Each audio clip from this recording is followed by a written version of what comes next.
तो आपके सामने दो तरह की भूमिकाएं हैं। एक, आपको एग्जाम में सफलता प्राप्त करनी है, और दूसरा, अपना खुद का निर्माण भी करना है। तो इस दोहरी चुनौती से कैसे हम लोग निपटेंगे और क्या ऐसा करेंगे कि हम इन दोनों चुनौतियों से निपट पाएं,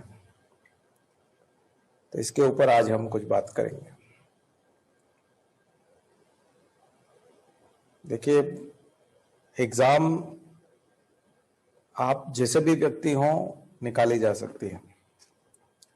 जिस भी प्रकार के व्यक्ति हों, आप अपना स्वभाव बदलें, बहुत ज्यादा बदलें ना बदलें, थोड़ा बहुत बदलाव तो करना ही पड़ता है तैयारी के लिए। लेकिन आप बहुत ज्यादा परिवर्तन ना भी करें तो भी हो सकता है कि सफलता प्राप्त हो जाए, क्योंकि ये कंपटीशन है और कंपटीशन में दूसरों से ज्यादा नंबर आपको लाने हैं। और दूसरों से ज्यादा नंबर कई कारणों से आ सकते हैं। आपके पास पढ़ने की साधन सामग्री अच्छी है तो भी दूसरों से ज्यादा नंबर आ सकते हैं। आपकी हैंडराइटिंग बहुत अच्छी है, आप बहुत स्पीड से लिख लेते हैं तो भी दूसरों से ज्यादा नंबर आ सकते हैं। आपको शुरू से आंसर बनाने की आदत है, आप ज्यादा पढ़ाई नहीं करते, लेकिन जब कभी भी आंसर बनाने की जरूरत पड़ती है आप आंसर बना लेते हैं, आपको दिक्कत नहीं आती आंसर बनाने में। तो यदि आप आंसर आसानी से बना लेते हैं, स्पीड से लिख लेते हैं, या आपके पास पढ़ने की सामग्री अच्छी है, आपको अच्छी कोचिंग मिल गई है, तो आपका सिलेक्शन हो सकता है। लेकिन उसके साथ साथ आप एक अच्छे व्यक्ति या अच्छी पर्सनालिटी बनेंगे कि नहीं बनेंगे, उसकी गारंटी उसके साथ नहीं होती। तो ऐसा क्या किया जाए कि हम अच्छे व्यक्ति भी बने और सफलता भी प्राप्त हो। तो पहले तो एग्जाम में सफलता की बात हम लोग करेंगे कि एग्जाम में हम लोग कैसे सफल हों। खास करके अभी जब प्रीलिम्स हो गया है और जिन बच्चों का स्कोर अच्छा है, यानी जो 90 से 100 नंबर के बीच में लेके आ रहे हैं, 90 से 100 के बीच, ओबीसी वालों का 90 से 95 के बीच का ट्रेंड रहा है और 95 से 100 के बीच सिलेक्शन होने का पिछले सालों में जनरल कैंडिडेट का रहता है। SC ST वाले 85 से 90 के बीच ला सकते हैं, ST वाले 80 से या 78 से लेके 85 के बीच ला सकते हैं। तो इस तरह से सिलेक्शन का ट्रेंड है और लगभग वही रिपीट भी होगा, और थोड़ा सा और कम हो सकता है, दो नंबर और कम हो सकते हैं। तो जो बच्चे इस प्रकार के स्कोर में, सेफ स्कोर में अपने आप को मानते हैं, उन लोगों के लिए मेंस की तैयारी कैसे हो, उसके बाद हम बात करेंगे कि हम कैसे व्यक्तियों से प्रभावित हों, कैसे अपना निर्माण करें, कहाँ पहुंचना है हमें, वो चीज। तो सबसे पहले उन लोगों के लिए बात कर लेते हैं, एग्जाम के हिसाब से बात कर लेते हैं। चाहे आपका व्यक्तित्व बने ना बने, कई लोग व्यक्तित्व बनाने में उतना इंटरेस्टेड नहीं है, वो विश्वास भी नहीं करते और ज्यादा सोचते भी नहीं है, उनका लेना देना भी नहीं, वो बोलते हैं कि नहीं ऐसा कुछ नहीं है, व्यक्तित्व बनता रहेगा, जैसा बनना है हो जाएगा, हमको तो नौकरी चाहिए, हमको पैसा चाहिए, हर महीने पैसा चाहिए, एक प्रभावी पोस्ट चाहिए, हमको वो बता दीजिए। तो आपको पहले वो बता देते हैं कि आपको प्रभावी पोस्ट कैसे मिलेगी, अच्छा स्कोर कैसे आएगा, और उस स्कोर के माध्यम से आप अच्छी रैंक लेके आ सकते हैं। तो अच्छी रैंक लाने के लिए आपके सामने जो सिलेबस है, मैंने एक ड्रीम मार्कशीट बना करके भी आपको बताई थी कि कैसी मार्कशीट MPPSC में होनी चाहिए और कैसे UPSC में होना चाहिए, कितने % मार्क्स जो है मिनिमम आपको मिलना चाहिए। तो ये ध्यान रखिए कि 50% से कम नंबर किसी भी पेपर में आपके नहीं होना चाहिए। किसी भी हिस्से में 50% से नीचे जाना नुकसानदायक होता है। हालांकि कुछ टॉपर्स ऐसे हैं जिनको 40% मार्क्स मिलते हैं, किसी किसी पेपर में 45% मिलते हैं, 40% मिलते हैं, 39% मिलते हैं, उसके बावजूद वो इंडिया टॉप भी कर जाते हैं। कोई कोई पेपर उनका कमजोर होता है। ऐसा नहीं है कि 39 वाला 40% नंबर लाने वाला किसी एक पेपर में। देखिए ओवरऑल पूरे पेपर की जो मार्कशीट बनेगी, सारे पेपर मिला के जो मार्कशीट बनेगी, उसमें तो आपको 50% तक पहुंचना ही होगा। लेकिन जो इंडिविजुअल पेपर है उसमें किसी एक में 40% भी जा सकते हैं, क्योंकि किसी में आप 60% भी जाएंगे, हो सकता है उसमें आपका 60% मार्क्स आए। तो एक तो हम लोगों को ये बैलेंस करके चलना है कि प्रत्येक पेपर में हम किसी में भी 50% से नीचे न जाए, ऐसी हमारी तैयारी हो। तो बैलेंस प्रिपरेशन जो है वो लोग करते हैं, वो लोग मेरिट में ऊपर पहुंचते हैं। तो हम लोग जितने भी तरह के पेपर है उन सबका सिलेबस सबसे पहले देखें, सिलेबस डाउनलोड करें, हम लोग प्रिंट निकाल लें, खास करके सिलेबस को प्रिंट निकालें। और एक और सुझाव मैं आपको जो हर क्लास में हर साल देता हूं, वो ये कि सिलेबस याद होना चाहिए। आप में से सभी को मेंस का और प्रीलिम्स का, जो लोग प्रीलिम्स की तैयारी को फोकस कर रहे हैं उनको प्रीलिम्स का सिलेबस रटा हुआ होना चाहिए। पहला टॉपिक कौन सा है, दूसरा कौन सा है, तीसरा कौन सा है। सिलेबस याद होने से आधी लड़ाई जीत ली जाती है, ध्यान रखें। हमारा लक्ष्य हमारे सामने होता है तो हमको गति भी पता रहती है, स्पीड पता रहती है और दूरी भी पता रहती है। हम उसके हिसाब से दूरी घटा बढ़ा करके उस समय में पहुंच जाते हैं। किसी जगह पे पहुंचने के लिए हम 8 बजे सुबह चले हैं और 12 बजे तक हमको पहुंचना 4 घंटे में, तो बीच बीच में यदि हम अपनी गाड़ी की स्पीड देखते रहे, माइलस्टोन देखते रहे, और जो बोर्ड्स आते रहते हैं, जगह जगह पर साइन बोर्ड होते हैं जिन पर लिखा रहता है कि अब इतना किलोमीटर बचा है, 165 किलोमीटर बचा है, 180 किलोमीटर बचा है, या ओनली 95 किलोमीटर बचा है, तो उस हिसाब से अपनी गति को हम बढ़ाते कम करते रहते हैं। रास्ते में कहीं रुकना हो तो वो रुक भी सकते हैं, विश्राम भी कर सकते हैं। तो हम लोगों को जब तक सिलेबस रटा हुआ नहीं होगा तब तक हम अपना टाइम टेबल नहीं बना पाएंगे। तो एक तो सबसे बड़ी चीज है सफलता के लिए, आधी लड़ाई इसलिए जीत ली जाती है क्योंकि सिलेबस हमको हर समय सचेत करता रहता है कि हमें कौन सी चीज नहीं पता है। जो चीज नहीं पता है वो हमको बार बार रिमाइंड करता रहता है, बार बार हमारे पास दिखाई पड़ती है कि ये तो हमने पढ़ा नहीं है, तो फिर हम उसके लिए सरंजाम जुटाते हैं। तो सबसे पहले सिलेबस का पूरा आपका स्टडी होना चाहिए, सिलेबस याद होना चाहिए, रटा हुआ होना चाहिए। उसके बाद सिलेबस में जो भी चीजें हैं उसका मटेरियल आपके पास है कि नहीं है, नोट्स आपके पास है कि नहीं है, उससे जुड़ी हुई किताबें आपके पास है, आपने पहले जो कुछ उस सिलेबस के बारे में पढ़ रखा है वो ठीक से आपके पास रखा हुआ है कि नहीं। ऐसा नहीं है कि वो कहीं आप पहले तैयारी करते थे वहां आप छोड़ा है उसको, अब यहाँ बैठ के याद कर रहे, वो होता तो बहुत अच्छा होता, हमारे पास होता तो हम बहुत अच्छे से उसको रिवाइज कर लेते। तो सबसे पहली शर्त है सिलेबस, जिसको बहुत अच्छे से याद करें। आप में से किसी को भी क्लास में जब मैं पूछूंगा कि ये 4th नंबर की यूनिट कौन सी है या चौथे पैराग्राफ में कौन सा टॉपिक शुरू होता है, तो आपको बताते आना चाहिए कि वो यहां से शुरू हो रहा है, ये चीज है उसके अंदर।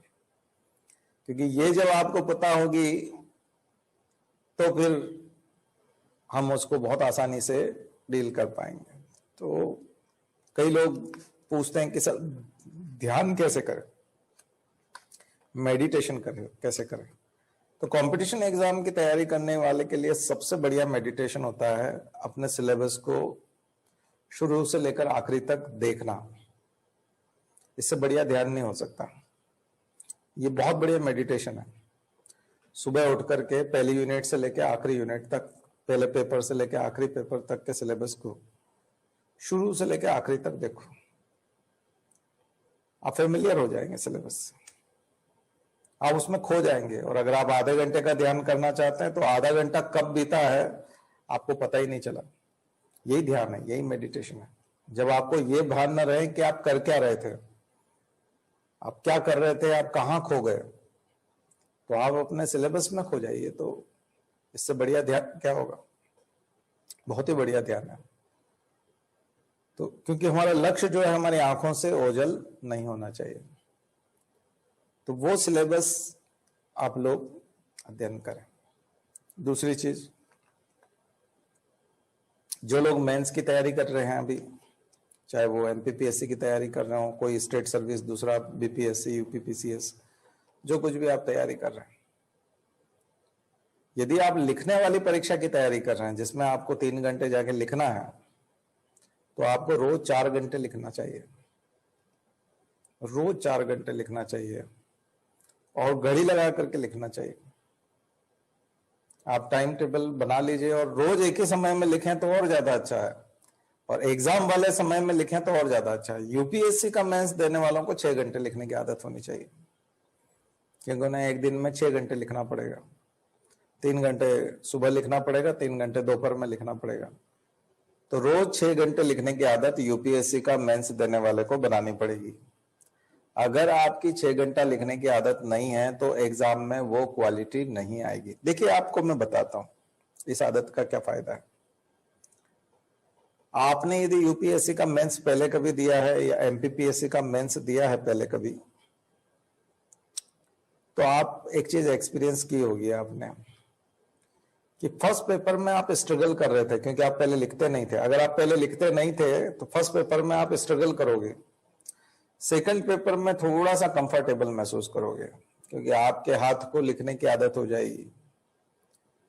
थर्ड पेपर में थोड़ी क्वालिटी और बढ़ेगी। फर्स्ट पेपर में सबसे ज्यादा क्वेश्चंस छूटते हैं, सेकंड में फिर कम छूटते हैं, थर्ड में लगभग आप क्वेश्चंस पूरे अटेम्प्ट करने की स्थिति में आ जाते हो। फोर्थ पेपर छोटा भी होता है, छोटा तो नहीं कह सकते, लेकिन उसमें अपनी इच्छानुसार थोड़ी सी शब्द सीमा बढ़ाने घटाने की छूट होती है।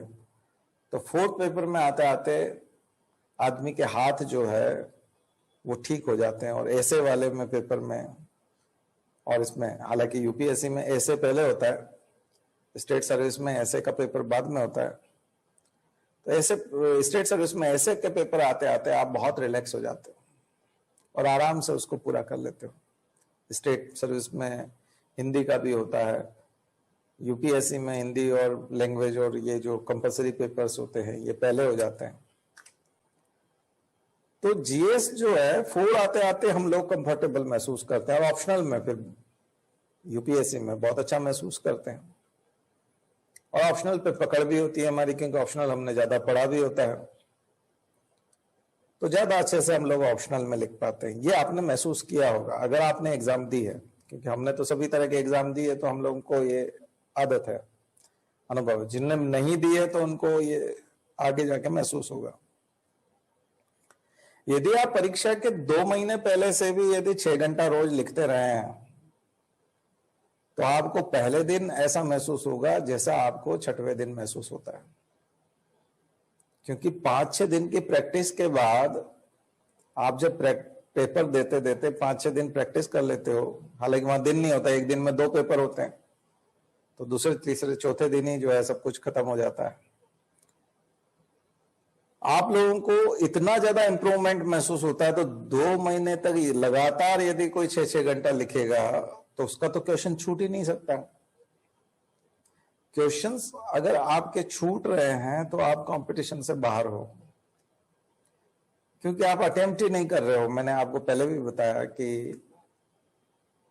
एक व्यक्ति ने, एक टीम ने जो है पूरे 50 ओवर खेले हैं, आप खेल ही 40 ओवर रहे हो और अब आपको जीतना है। आप पहले ऑल आउट हो जाते हो, 40 ओवर में ही आपकी टीम निपट जाती है, तो आपका स्कोर डेफिनेटली कम होगा। किसी ने 50 ओवर खेले हैं, यानी उसके पास रिसोर्सेज ज्यादा है, 60 गेंदें ज्यादा है। 60 गेंदें जब ज्यादा फेंकी गई तो उसमें रन बनने की संभावना भी ज्यादा होंगी।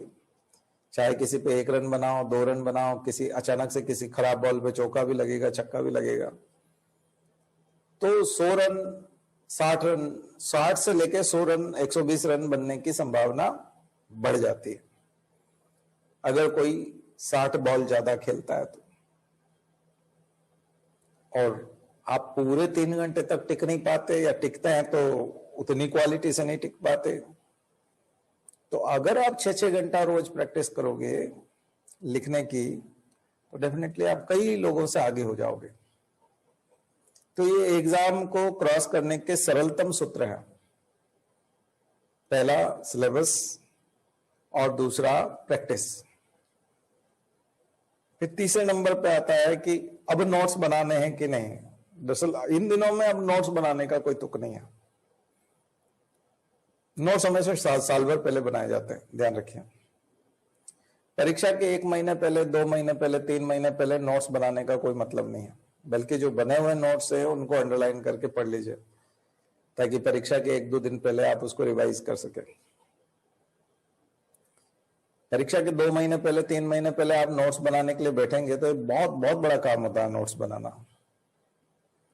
क्योंकि नोट्स बनाने के लिए आप 3-4 तरह के रिसोर्सेज को पढ़ते हो, बुक्स को पढ़ते हो या ऑलरेडी जो नोट्स बने हुए हैं उनको पढ़ते हो और फिर अपनी लैंग्वेज में अपनी स्टाइल से उसको लिखने की कोशिश करते हो।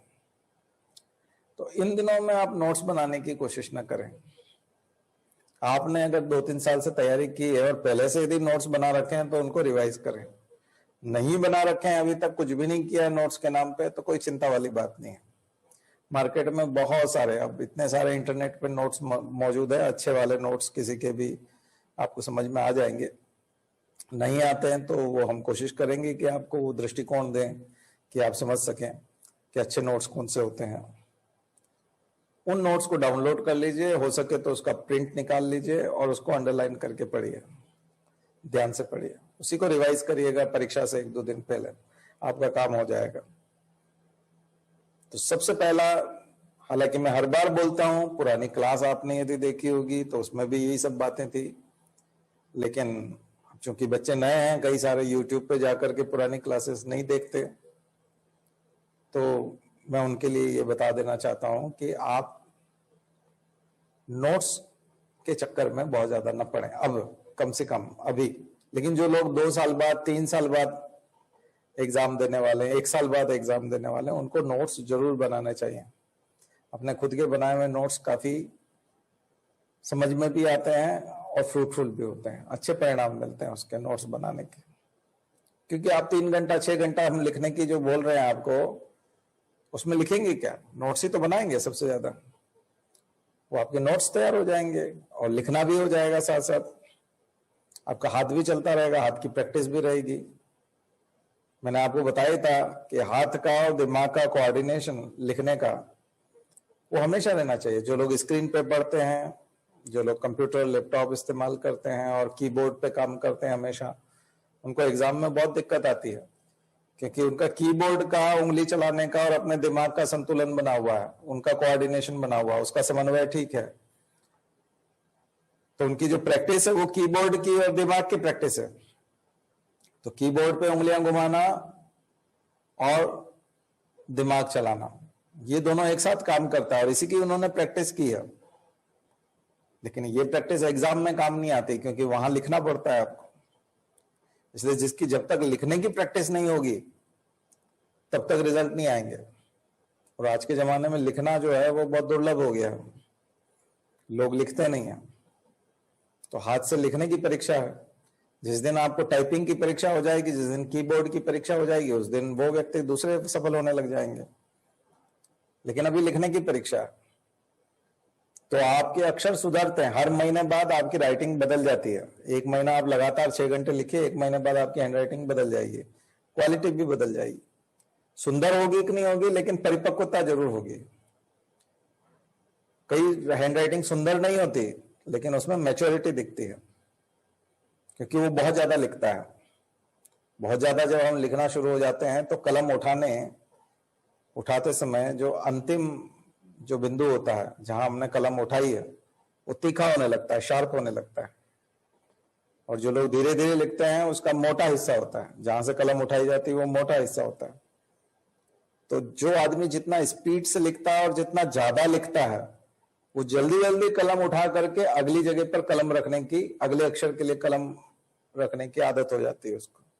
तो जैसे ही कोई शब्द वाक्य खत्म हुआ कि वो कलम उठा करके जो दूसरी जगह रखता है उस जगह ज्यादा मोटापा होता है, और जहां वो कलम उठाने की स्थिति में आता है वहां पतलापन आता जाता है, शार्पनेस आती जाती है। और उसके जो शब्दों की बनावट की जो एंडिंग होती है, जो पूंछ होती है, तो जो टेल पार्ट होता है शब्द का, वर्ड का,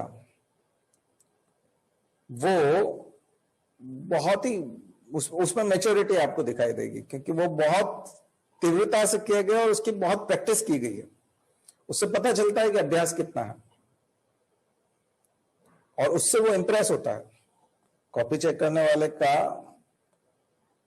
के ऊपर बहुत बड़ा प्रभाव पड़ता है उस चीज का, और ये जब दिमाग के साथ उसका कोऑर्डिनेशन हो जाता है तो फिर बात ही अलग होती है। क्योंकि जो विचार आ रहे हैं, जैसे मैं भी बोल रहा हूं, तो मेरी चूंकि बोलने की प्रैक्टिस है, इसलिए मुझे पता नहीं कि मैं अगली लाइन क्या बोलूंगा, अभी 5 मिनट बाद क्या बोलूंगा, 1 मिनट बाद क्या बोलूंगा, मुझे नहीं पता। लेकिन चूंकि मेरी प्रैक्टिस है, इसलिए मैं जिस बात को जहां खत्म कर रहा हूं और नई बात को जहां से शुरू कर रहा हूं, नए पैराग्राफ को शुरू कर रहा हूं, नई बात शुरू कर रहा हूं, उन सब में एक कंटिन्यूटी दिखाई पड़ती है। ठीक वैसी कंटिन्यूटी आपकी दिमाग के और हाथ के कोऑर्डिनेशन से उस आंसर के उस पैराग्राफ में दिखाई पड़ती है, और वो क्वालिटी डेवलप करती है। आप बात यदि कश्मीर की कर रहे हैं तो आप वहां विचलित नहीं होते। आप अगर संविधान के हिस्से की बात कर रहे हैं तो संविधान से आप विचलित नहीं होते, आप वहां बने रहते हैं। पिछले पैराग्राफ में आपने 2 या 3 आर्टिकल लिखे थे, तो अगले पैराग्राफ में भी आप 2 या 3 आर्टिकल के नाम लिखेंगे। आर्टिकल 164 ये था, आर्टिकल 313 ये कहता है, आर्टिकल 282 ये कहता है। तो आप आर्टिकल वाइज चलते हैं, एक रिदम होता है, उसमें ताल होती है। एक व्यक्ति सुर में गाता है और एक बेसुरा गाता है, तो जो अंतर आता है वो सुनने वाले के समझ में आता है। आप रियलिटी शो देख रहे हो तो जजेस जो हैं वो वाह वाह करने लगते हैं, एकदम से निकलता है उनके चेहरे के एक्सप्रेशन से, वो खो जाते हैं। कई बार वो शब्द नहीं निकलते, आंसू आ जाते हैं उनके, और वो दूसरी दुनिया में चले जाते हैं। क्यों होता है ऐसा? क्योंकि वो परफेक्शन है। तो परफेक्ट प्रेजेंटेशन जो होते हैं, वो परफेक्ट प्रेजेंटेशन जो होते हैं वो अभ्यास से आते हैं। संगीत का बहुत ज्यादा अभ्यास होता है, तो वो रियलिटी शो में आपको दिखाई पड़ता है। उस बच्चे में, वो चाहे छोटा बच्चा हो, लेकिन उसमें क्वालिटी दिखाई पड़ती है। अभ्यास यदि खेल का बहुत अच्छा होता है तो उसके रिकॉर्ड बनते चले जाते हैं।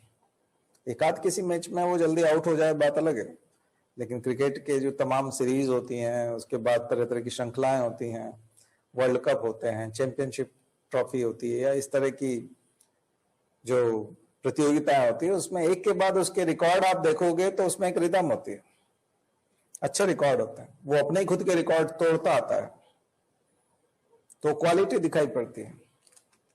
ये सब प्रैक्टिस से होती है। वो प्रैक्टिस आपको एग्जाम में जीत दिलाती है। इसीलिए कई लोग सेकंड थर्ड अटेम्प्ट में बहुत अच्छी प्रैक्टिस में पहुंच जाते हैं। पहली बार में IRS मिला, दूसरी बार में उसको IPS मिला, थर्ड अटेम्प्ट में वो जाकर के IAS हो गया। ऐसे बहुत सारे बच्चे, कई लोग सेकंड अटेम्प्ट में ही उसको हासिल कर लेते हैं, कई लोग फर्स्ट अटेम्प्ट में ही कर लेते हैं, क्योंकि वो 12th में भी जो है वो उसको बहुत ज्यादा फायदा हुआ था, कॉलेज में उसको बहुत ज्यादा फायदा हुआ था लिखने से, उसने लिखना कभी छोड़ा नहीं, और अब फर्स्ट अटेम्प्ट में ही वो ले गया, क्योंकि उसकी प्रैक्टिस है, उसने प्रैक्टिस को कभी छोड़ा नहीं।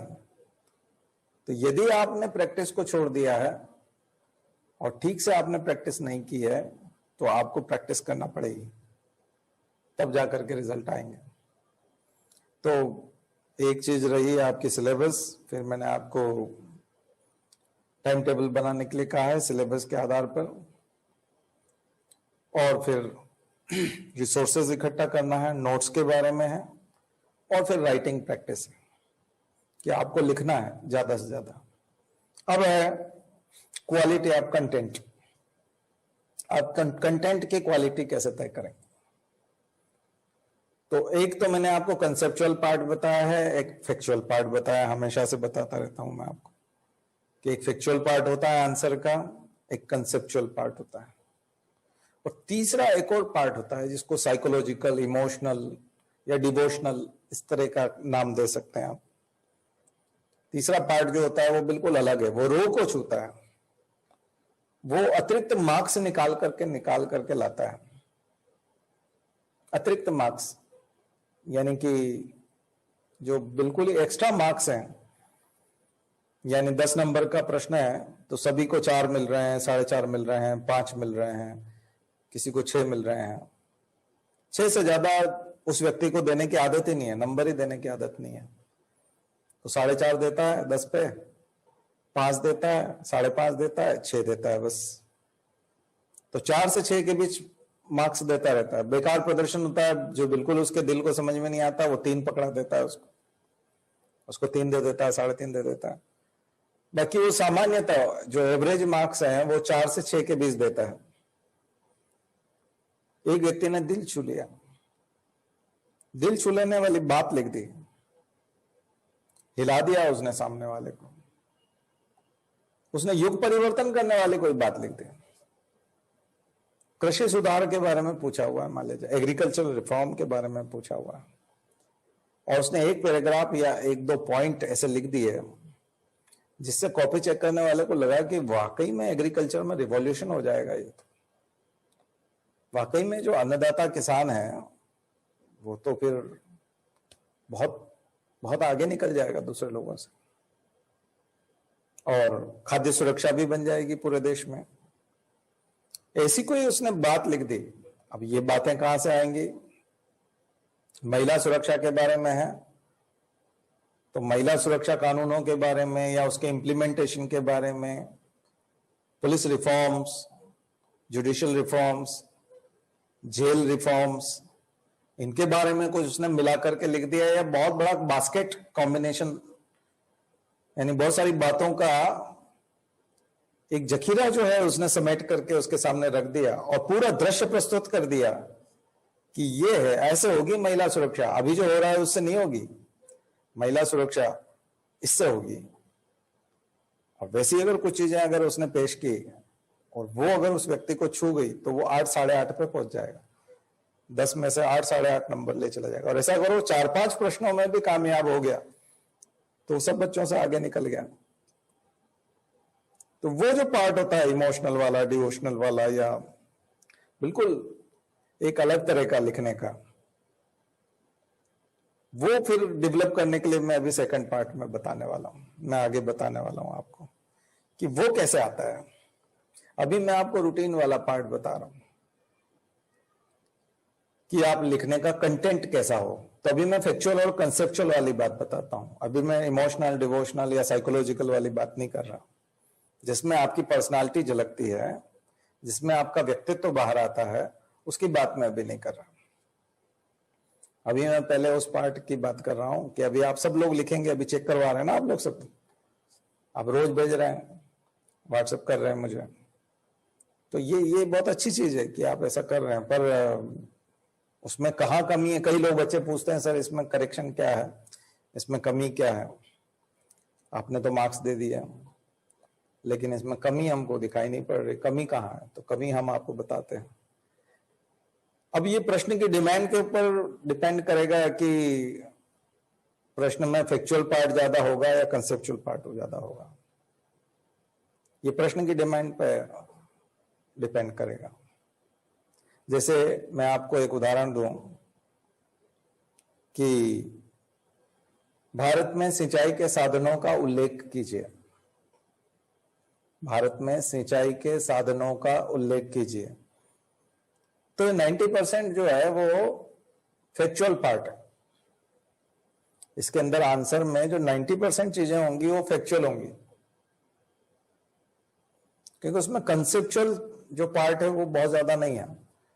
आपके पास फैक्ट्स ज्यादा होने चाहिए कि भारत में सिंचाई के साधन अलग अलग राज्यों में कौन कौन से हैं, किस किस इलाके में किन किन साधनों से सिंचाई की जाती है, बड़ी नहरें कहाँ हैं, कितने हजार किलोमीटर नहरों का जाल फैला हुआ है, ठीक है, और कौन कौन सी मुख्य नदियां हैं जो भारत में सिंचाई का माध्यम बनती हैं, जीवन रेखा बनती है। ये इस टाइप का एक फैक्ट्स इकट्ठा होना चाहिए।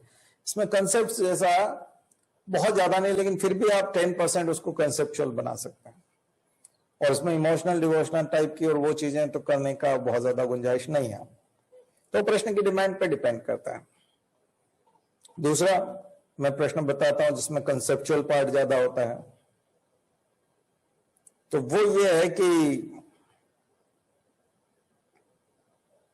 भारतीय संस्कृति नदियों की संस्कृति है।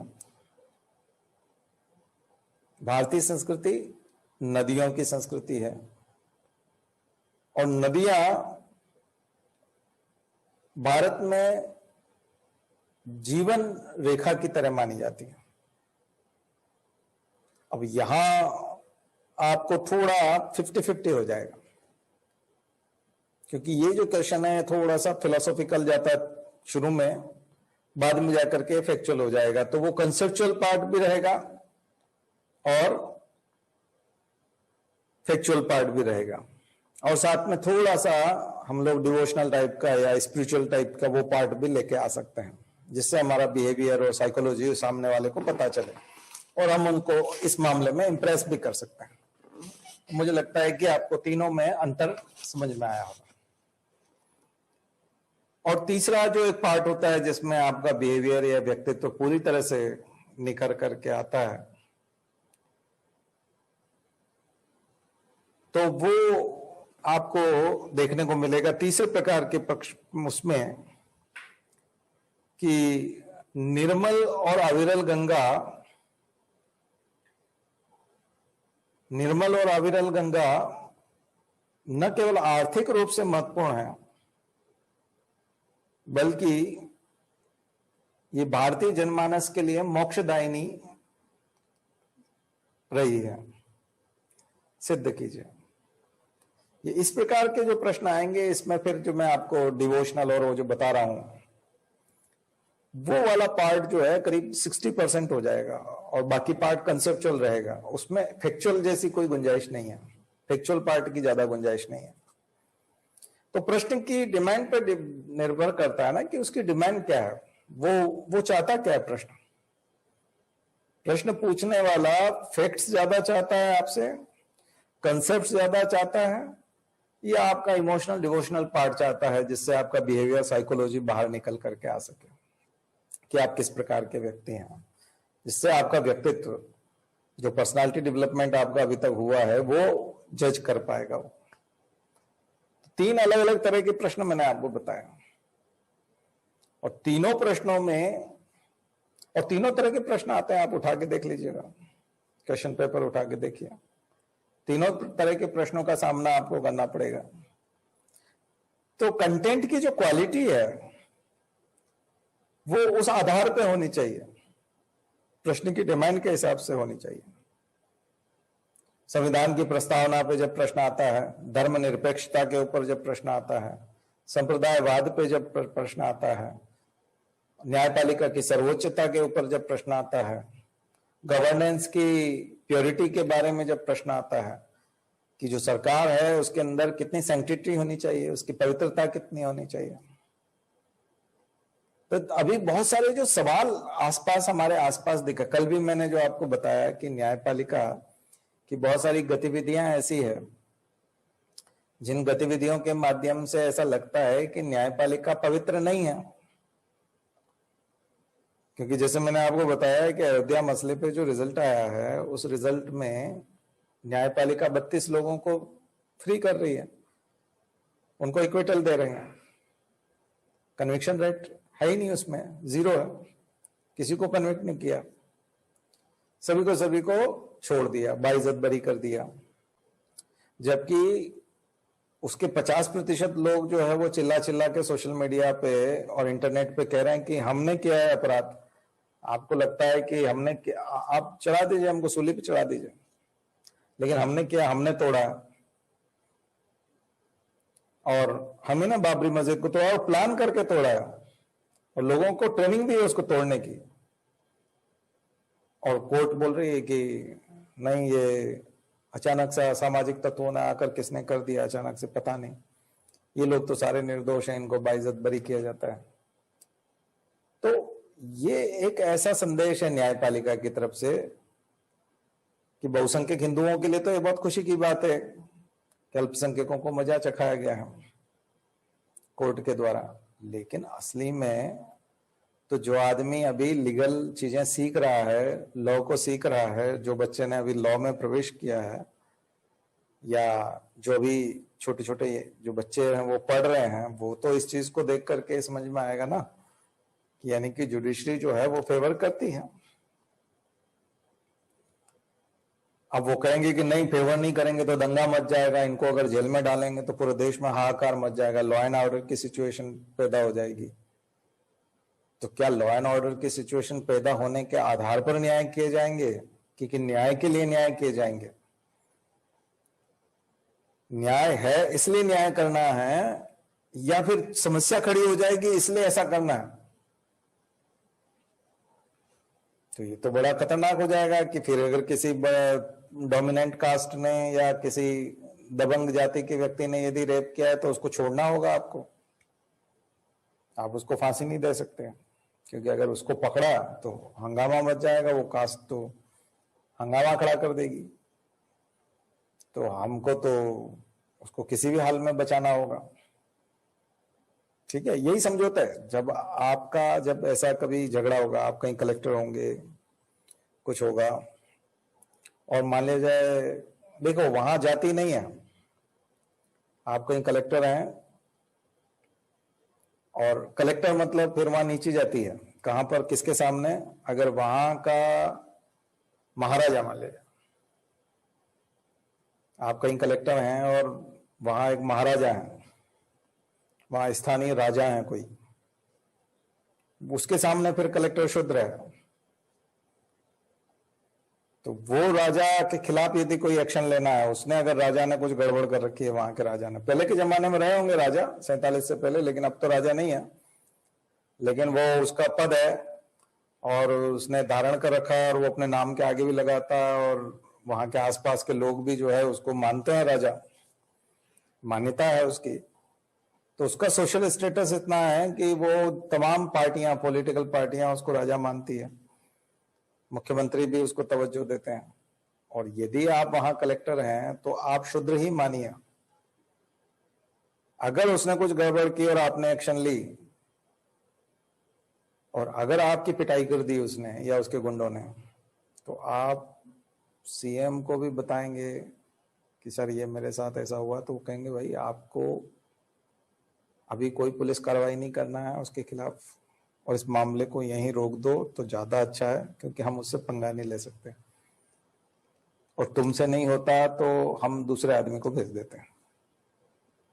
तो ऐसी घटनाएं हुई हैं जिसमें कलेक्टर को बुला लिया गया कि तुमसे ना हो पाएगा, तुम आ जाओ, हम नया आदमी भेज रहे हैं वहां, वो वहां कलेक्ट्री करेगा और वो बहुत अच्छे से हैंडल कर लेगा। फिर वो जो नया आदमी गया उसने सबसे पहले दंडवत किया, प्रणाम किया, पिछले वाले के लिए माफी मांगी, और उसने अपना काम शुरू कर दिया। आप बाहर हो गए, तो फिर उस दिन आपको लगेगा कि ये क्या झंझट है, आप तो ब्राह्मण हैं, आप तो राजपूत हैं, आप तो खुद बनिया से आते हैं, आप तो खुद उच्च वर्ग में आते हैं, ये आपके साथ ये क्या हो गया? तब आपको लगेगा कि आप शूद्र हैं। क्यों? क्योंकि वो बहुत ऊंचा है। जबकि सिविल सर्विसेज के हिसाब से आप गए और आप अपनी पद की निर्वहन कर रहे थे, ड्यूटी का निर्वहन कर रहे थे। तो ये चीजें जो है ये बड़ी खतरनाक है, देशकाल परिस्थिति के ऊपर निर्भर करती है। तो हम यही बता रहे थे कि जो सैंक्टिटी है, पवित्रता है न्याय की, न्यायपालिका की जो पवित्रता है, गवर्नेंस की जो पवित्रता है, क्या वो शुद्धता, प्योरिटी, वो पवित्रता, वो सैंक्टिटी वो बनी रहेगी? तो वो बनाए रखने का काम किसका है? वो चीजें आंसर में आनी चाहिए। ऐसे जब आंसर लिखे जाते हैं, ऐसे क्वेश्चंस जो आते हैं, उसमें फिर आपको ये चुनौतियां पेश होगी, और तब हम हमारे व्यक्तित्व वाले पार्ट का भी बहुत बड़ा रोल उसमें होगा। तो मुझे लगता है आपको ये वाली बात समझ में आई होगी कि इसमें कैसे आप जो है गवर्नेंस, दरअसल जो इंस्टीट्यूशंस हैं, गवर्नेंस है, और जो खास करके कोर्ट हैं, ऑनरेबल कोर्ट्स जो हैं, उन माननीय न्यायालयों की सर्वोच्चता बरकरार रहनी चाहिए। उनके प्रति जनता में अविश्वास कतई नहीं आना चाहिए। उस पवित्रता का निर्वाह करना बहुत आवश्यक है, अदरवाइज बहुत दिक्कत हो सकती है आने वाले समय में। उसको कॉन्स्टिट्यूशन का पेट्रोनाइज करने का काम उसी को दिया गया है कि वो संरक्षक है, वो उसका रक्षक है। और कॉन्स्टिट्यूशन में जो कुछ भी लिखा है उन चीजों की गारंटी जनता को सुप्रीम कोर्ट देता है, सीधा सुप्रीम कोर्ट देता है। तो सुप्रीम कोर्ट हुआ, हाई कोर्ट हुआ, इसलिए आप देख रहे हो अभी जो हाथरस वाला केस है उसमें हाई कोर्ट जो है वो ज्यादा एग्रेसिव है, सुप्रीम कोर्ट डिफेंसिव हो रहा है। सुप्रीम कोर्ट ने पहले ही उसको एंटरटेन कर लिया जबकि उसको नहीं करना था, लेकिन हाई कोर्ट उससे आगे बढ़ बढ़ के काम कर रहा है। अब ये डैमेज कंट्रोल भी करता है, एक तरह से मदद भी करता है, सेफ्टी वालों का काम भी करता है, साथ साथ जस्टिस भी दिलाता है। तो जनता में विश्वास भी पैदा करता है। जब प्रशासन में विश्वास नहीं रह जाता, जब पुलिस में विश्वास नहीं रह जाता है, तो लोग कोर्ट की तरफ देखते हैं, और कोर्ट ही अपनी पवित्रता खो दे तो ऐसे प्रश्नों के उत्तर लिखते समय में आपसे अपेक्षा की जाएगी कि आप उस लेवल पे आंसर लिखेंगे। लेकिन अगर आप भी उसी तरह सोचते हैं जैसा वो डोमिनेंट कास्ट सोचता है, जैसा उस पार्टी के लोग सोचते हैं, जैसा स्थानीय लोग सोचते हैं उस राजा के बारे में कि नहीं हमारे राजा का तो अपमान होना ही नहीं चाहिए, कलेक्टर जाए भाड़ में, अगर आप उस तरह से सोचते हैं तो ये सोच कहां से आएगी? ये क्वालिटी ऑफ कंटेंट, ये कंटेंट की क्वालिटी निर्धारित करेगी। एक तो आपका स्टडी मटेरियल, नोट्स, आप किसका पढ़ रहे हो वो, और दूसरा आप किसको फॉलो करते हो। देखो, जिस तरह के व्यक्ति को आप फॉलो करते हो वैसा आचरण आप करने लगते हो। जिस किसी व्यक्ति को आप पढ़ते हुए देखते हो, बनते हुए देखते हो, फिर आपको लगता है कि ये बना है तो मैं भी बनूंगा, और ये बन गया है तो मैं बन ही जाऊंगा। तो फिर हम उसकी अलमारी देखते हैं कि उसकी किताबों की अलमारी कैसी है, उसमें कौन कौन सी किताबें हैं, वो क्या पढ़ता है, किस तरह से सोचता है, वो किस तरह की बातें करता है, उससे भी बहुत फर्क पड़ता है। तो उसके आधार पर, और कई बार क्या होता है कि कई व्यक्ति दिखने में अलग होते हैं, बातें करने में अलग होते हैं, लेकिन असली में वो वैसे नहीं होते, लेकिन वो किसी न किसी का निर्माण कर चुके होते हैं तब तक। मेरे साथ हुआ ऐसा कि मैं आज से 20 साल पहले, 25 साल पहले किसी व्यक्ति से मिला और उससे इंप्रेस हुआ क्योंकि उसकी बातें बड़ी जबरदस्त थी। उसके पास जब मैं गया मिलने के लिए तो उसकी किताबें देखी तो बहुत ही जबरदस्त किताबें थी, तो उनकी कुछ किताबें पढ़ने ले आया, कुछ नाम नोट कराया कि ये कौन कौन सी किताब पढ़ते हैं। फिर वो मार्केट से खरीद ली हमने वो किताबें, और उनके जैसा रहने की कोशिश करने लगे, उनके जैसा दिखने की कोशिश करने लगे। अभी 20-25 साल बाद जब यहाँ मैं भोपाल में जब उनसे मिलता हूँ तो ऐसा लगता है कि नहीं, ये तो खोखला आदमी है, उस समय मैं गलत था, ये तो वैसा नहीं है जितना धुरंधर ऐसा होना चाहिए, या जितना मैं बन गया हूँ, या जितना हम लोगों ने अचीव किया है इसी रास्ते पे चल के, इसको फॉलो करके, ये तो उसका कुछ भी नहीं है, 10% भी नहीं है। तो कभी कभी होता है कि द्रोणाचार्य के पास यदि एकलव्य जाता है तो हो सकता है कि एकलव्य वो नहीं सीख पाता जो उसने पत्थर की मूर्ति से सीख लिया, कि पत्थर की मूर्ति में उसने गुरु का वो अप्रतिम रूप देखा, बिल्कुल क्लाइमैक्स देखा, और उसको लगा कि ये जो गुरु है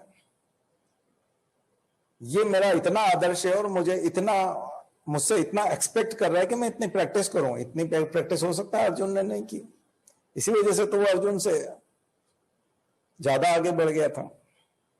तो कई बार हम जिसको फॉलो करते हैं उसको बहुत अच्छे से जब फॉलो करते हैं, मान लीजिए कोई अच्छा व्यक्ति है और उसको बहुत अच्छे से फॉलो करते हैं, तो हम बहुत आगे निकल जाते हैं, हमारे विचार उसी तरह से बन जाते हैं। तो ये हमारे ऊपर निर्भर करता है कि हम उसको कितने अंशों में जो है उसको फॉलो करते हैं, और कई बार आप उससे आगे भी बढ़ सकते हो, वहीं रह जाता है। तो जब हम उनको पिछड़ा हुआ देखते हैं अभी कई लोगों को कि अच्छा आपको तो हम उस समय से जानते थे और आपको सलाम ठोकते थे, आपका आदर करते थे, आप ये कैसी बात कर रहे हैं? बोला नहीं ऐसा ही है, मैं शुरू से ही ऐसा ही हूं। मतलब इसका मतलब हम गलत सोचते थे उस समय में आपके बारे में, हो सकता है ऐसे आपके बहुत सारे, अच्छा उम्र के साथ भी बहुत सारी चीजें अलग अलग होती है, ध्यान रखिए। अलग अलग व्यक्तियों की अलग अलग क्षमताएं अलग अलग उम्र में होती हैं। जब आप बहुत छोटी उम्र में हैं तब आप लापरवाह हैं, आप उतना केयर नहीं कर रहे हैं, ना अपने कपड़ों की कर रहे हैं, ना अपने व्यक्तित्व की कर रहे हैं, ना पढ़ने लिखने की कर रहे हैं, ना भविष्य के करियर बनाने के बारे में परवाह कर रहे हैं। लेकिन एक समय आता है 12वीं के बाद में, कोई व्यक्ति आपको दिख गया, किसी से आप प्रेरित हो गए, इंस्पिरेशन कहीं से आ गई, कॉलेज में आपके पास कोई ऐसा कुछ हुआ, आपके साथ इंसिडेंट हुआ जिससे आपने कुछ करना शुरू किया और उसका रिजल्ट आया, आप 25 साल के हुए, 30 साल के हुए, तब तक रिजल्ट आ गया और आप बहुत अच्छी जगह पे पहुंच गए। उसके बाद आप जब 50 साल के थे, 60 साल के थे, तब आपके कुछ ऐसे ट्रांसफर हुए जो नहीं होने चाहिए थे। जिस पॉलिटिकल पार्टीज को आप फॉलो करते थे उसने आपको ऐसी जगह पटक के रख दिया जहां आपको ट्रांसफर नहीं होना था, वहां आपका ट्रांसफर कर दिया। आप उसके आलोचक हो जाओगे, धीरे धीरे आप चिड़चिड़े हो जाओगे, धीरे धीरे ऑर्गन काम करना कम कर देते हैं, वैसे सेंसेशन कम हो जाता है, वैसे कई बार भूलने की प्रवृत्ति आ जाती है, मेमोरी लॉस होने लगता है। तो आपका व्यक्तित्व बुढ़ापे में और बाद में जाकर के कई बार डैमेज होने लगता है। यानी कि आप जो 25-30 साल की उम्र में जो आपका व्यक्तित्व था, पर्सनालिटी थी और जो प्रभाव था, वो 50, 60, 70 आते आते तो बिल्कुल ही खत्म हो जाता है। और बाद में तो कई बार आदमी जो है वो अल्जाइमर, पार्किंसन, शिजोफ्रेनिया, डिमेंशिया, ऐसी बीमारियों का शिकार हो जाता है। तो आपने तो देखा ही है, ब्लैक मूवी देखी होगी आपने अमिताभ बच्चन, जिसमें वो सब कुछ भूल जाता है, एक तरह से लोगों को पहचानना ही बंद कर देता है। कई लोग पहचान ही नहीं पाते। मेरे एक मित्र थे, मैं उनको बोलता था अब आजकल जो है छुट्टियों में माँ उधर नहीं जाते, पिताजी के पास नहीं जाते। बोले नहीं, इसलिए नहीं जाते क्योंकि वो पहचानते नहीं है। हम इतनी दूरी तय करके जाते हैं और बड़े भाई उनका ख्याल रखते हैं पिताजी का, लेकिन जब हम उन तक पहुंचते हैं तमाम यात्रा करके और 2-3 दिन की यात्रा के बाद जब हम उन तक ट्रेन में सफर करके उन तक पहुंचते हैं तो वो अपने पोती पोतियों को भी नहीं पहचानते, मेरी पत्नी को भी नहीं पहचानते, मुझे भी नहीं पहचानते और बोलते हैं कि कौन हो तुम, कहाँ से आए हो। तो अब बोले ऐसे पिताजी से मिलके क्या करेंगे। तो अब ये भी एक स्थिति आ जाती है कि जब ऐसी परिस्थितियां हो जाती है कि व्यक्ति बीमारियों का शिकार, पिता तो पिता है ठीक है, और पहचानते नहीं पहचानते, लेकिन उनका एक वो जो मिलने का वो रहता है ना कि बैठ के बातें करेंगे, अच्छा तुम 1 साल वहां रहे, 1 साल बाद मुझसे मिलने आ रहे हो, अब कैसा लग रहा है तुमको, ये ऐसी कुछ बात हो। तो जिन चीजों से हम लोग प्रभावित हो रहे हैं वो लोग कौन हैं, उसके आधार पर हमारा व्यक्तित्व बनता है, उसके आधार पर हमारी लिखने की सामग्री तैयार होती है और उसी के आधार पर हम किताबें चुनते हैं और वैसा ही मटेरियल चुनते हैं। तो ध्यान रखिए कि आपका व्यक्तित्व निर्माण जो है वो बारीक, मैंने व्यक्तित्व निर्माण का एक पक्ष बताया है, ये केवल यही पक्ष नहीं है कि आप लोगों से मिलेंगे, अलमारी देखेंगे, किताब मिलेंगे और लिखेंगे, ऐसा नहीं है। व्यक्तित्व निर्माण के बहुत सारे पक्षों की चर्चा हम लोग कर चुके हैं पुरानी क्लासेस में। अगर आप रेगुलर स्टूडेंट हैं या यूट्यूब पे, आप खास करके ऐसी क्लासेस हम यूट्यूब पे जरूर देते हैं, आपने पुरानी क्लासेस देखी होंगी, तो ये कोई नई क्लास नहीं है, ये आप पहले कई बार इसको सुन चुके हैं, देख चुके हैं। तो मुझे लगता है कि उत्तर लेखन का ये जो मैंने आज आपको तरीका बताया थोड़ा सा डिफरेंट है। नए बच्चे हैं आप में से कई सारे, तो उन लोगों ने पहली बार सुना होगा, बाकी पुराने बच्चों ने तो तरह तरह के लेक्चर सुन रखे हैं हमारे।